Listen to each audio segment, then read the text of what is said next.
સુરેન્દ્રનગર ખાતે ડોક્ટર બાબા સાહેબ આંબેડકરની 134મી જન્મજયંતિની ભવ્ય ઉજવણી કરવામાં આવી હતી। આંબેડકર ચોક ખાતે દલિત હિત રક્ષક સમિતિ દ્વારા આયોજિત ભવ્ય શોભાયાત્રાએ શહેરના લોકોને મંત્રમુગ્ધ કરી દીધા હતા।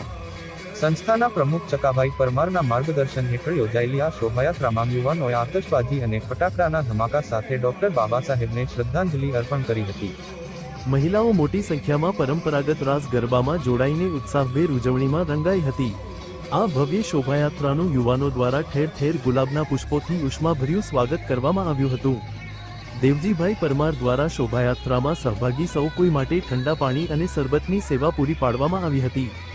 આ પ્રસંગે મનસુખભાઈ પરમાર, ચકાભાઈ સહિત સમાજના અનેક આગેવાનો, વડીલો અને યુવાનો મોટી સંખ્યામાં ઉપસ્થિત રહ્યા હતા અને સૌના સહકારથી આ શોભાયાત્રા સફળતાના શિખરો સર કરી ગઈ હતી। આ મહાશોભાયાત્રાનું મુખ્ય આકર્ષણ એક નાની બાળકી રહી હતી।